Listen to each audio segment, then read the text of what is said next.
Olá, estamos aqui no estúdio da TV Câmara e da Rádio Câmara na Rio+20 para mais um programa Palavra Aberta.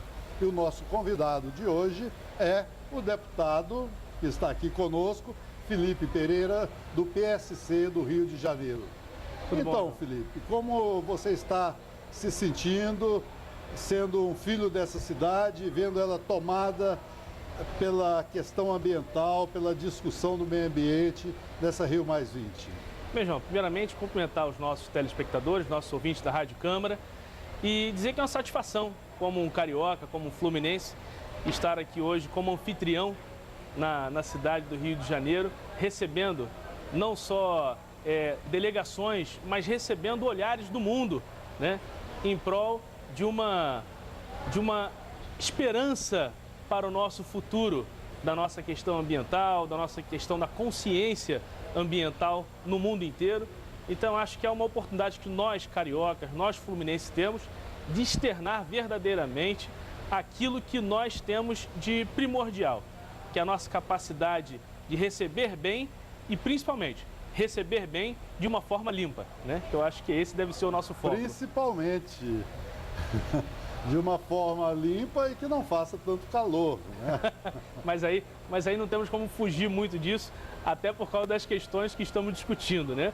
Dessa questão do clima, o Rio de Janeiro tem ficado cada vez mais quente verdadeiramente. Muito carro, muita gente. Então, vamos então já partir para o outro lado. As organizações ambientalistas, e citando aqui nominalmente o Greenpeace, por exemplo, está chamando a conferência Rio+20 de Rio-20, como se ela estivesse sendo um retrocesso em relação àquela outra conferência da Rio 92. O que você acha disso? Olha, João, se nós formos pegar como base os parâmetros que ainda não foram alcançados desde 92 até agora, 2012, realmente nós podemos ficar um pouquinho desanimado com o que ainda não aconteceu. Mas eu sou jovem, eu tenho 28 anos de idade, tenho a satisfação de estar em segundo mandato. Então, se eu não for um dos principais incentivadores de que nós, essa geração e as gerações futuras, não vão poder mudar essa realidade, não vão conseguir absorver essa realidade dessa transformação psicológica, né, de pensamento, de atitude que o cidadão deve tomar em relação ao meio ambiente, nós vamos estar falando de total descrédito e sem esperança para com as gerações futuras. Nós não podemos aceitar de que as nossas gerações não tenham em nós, que estamos vivendo os dias de hoje, uma esperança de mudança, de que daqui a pouco nós não tenhamos tantos carros na rua, ou se tivermos carros com energia, com combustível menos agressivo ao meio ambiente, se puder ser... Eles estão aí, aqui na feira mesmo estão vários veículos movidos a energia elétrica. É verdade. Mas nós ainda não temos condições econômicas para ter esses carros na rua. Essa semana, inclusive, eu estava conversando com várias pessoas na rua, essa semana que antecede a Rio+20, e as pessoas perguntavam, por exemplo, aqui no Rio foi agora inaugurado há pouco tempo o BRT da Transoeste, que é um meio de transporte de massa, um transporte que vai melhorar em muito a vida dos cidadãos que transitam na zona oeste do Rio de Janeiro. Só para você ter uma ideia, as pessoas estão falando por que não colocou um trem elétrico, ou um bonde, um veículo elétrico para fazer esse transporte. O grande problema é que nós temos a condições de colocar o veículo elétrico, por mais que ele seja caro. Mas o problema é que a energia utilizada para mover esse trem ou esse ônibus, seja lá o transporte que for, ainda não é uma energia limpa.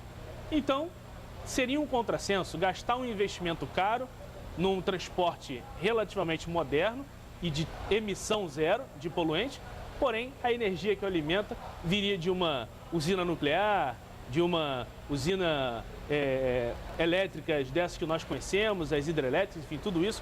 Então não seria uma forma muito correta de se aplicar a energia elétrica no transporte público, por exemplo. Esse documento que está em discussão, inclusive coordenado pelo Brasil nas últimas horas e dias, ele realmente apara as arestas para poder ser aprovado. É mais ou menos o que nós estamos acostumados a fazer lá no Congresso, desde a Constituinte, a lei possível. Então, você acha que uma conclusão desse tipo, meio tímida, ela vai para frente se não houver a pressão popular e especialmente da juventude? Olha, eu acredito, João, que a pressão popular é necessária em todo o processo de democracia. Essa que é a verdade.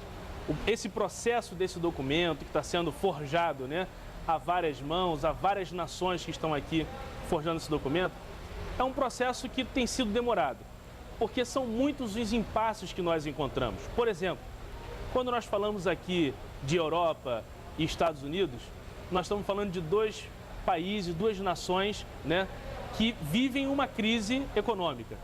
E quando nós falamos em diminuir produção para chegar a obter menores emissões de gases, nós estamos falando aqui, João, de diminuição de produção, diminuição de emprego, diminuição de renda, ou no mínimo um investimento de gasto, de receita, né, de recurso que eles não têm.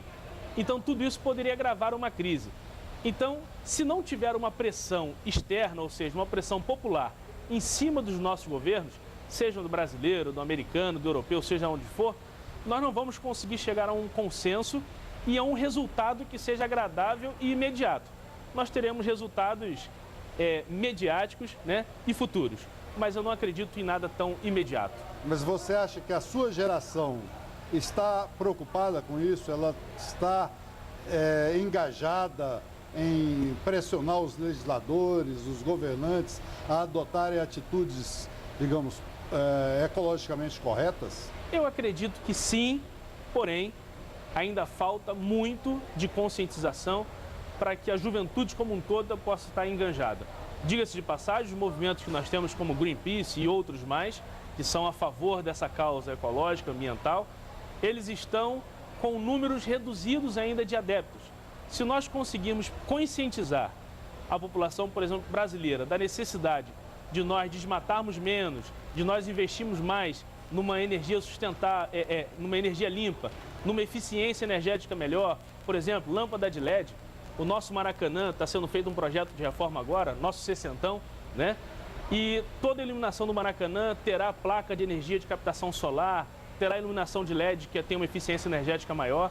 Ou seja, são medidas que estão sendo tomadas pelos nossos governos, pelos nossos governantes municipais, estaduais, para que a população do Rio possa estar acompanhando esse raciocínio e essa ideia de uma consciência mais limpa no que se diz ambiental, né? Então, acredito que chegaremos a esse ponto.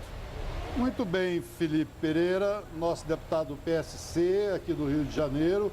Nós estamos transmitindo diretamente do evento da Rio Mais 20, com o estúdio da TV Câmara e da Rádio Câmara.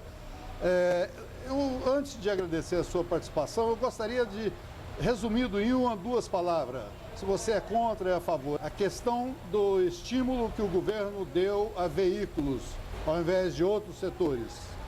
Por mais que esse estímulo tenha gerado mais renda e mantido empregos no nosso Brasil, eu acredito não ser a forma mais certa de nós termos aí um meio ambiente mais saudável. Quanto mais carro na rua, mais poluição nós temos ainda. E o recado para a juventude? Fazer o quê? Juventude, conscientize das melhorias que nós precisamos ter no nosso Brasil, para que o Brasil seja exemplo para o mundo de que nós queremos um meio ambiente melhor e um ar mais puro para se respirar. É isso aí. Muito obrigado a sua participação aqui no estúdio da TV Câmara e da Rádio Câmara na Rio Mais 20 e esperamos contar com a sua presença outras vezes. Muito obrigado, João. Obrigado a todos vocês da TV Câmara. Obrigado a você que está em casa e até a próxima edição do Palavra Aberta.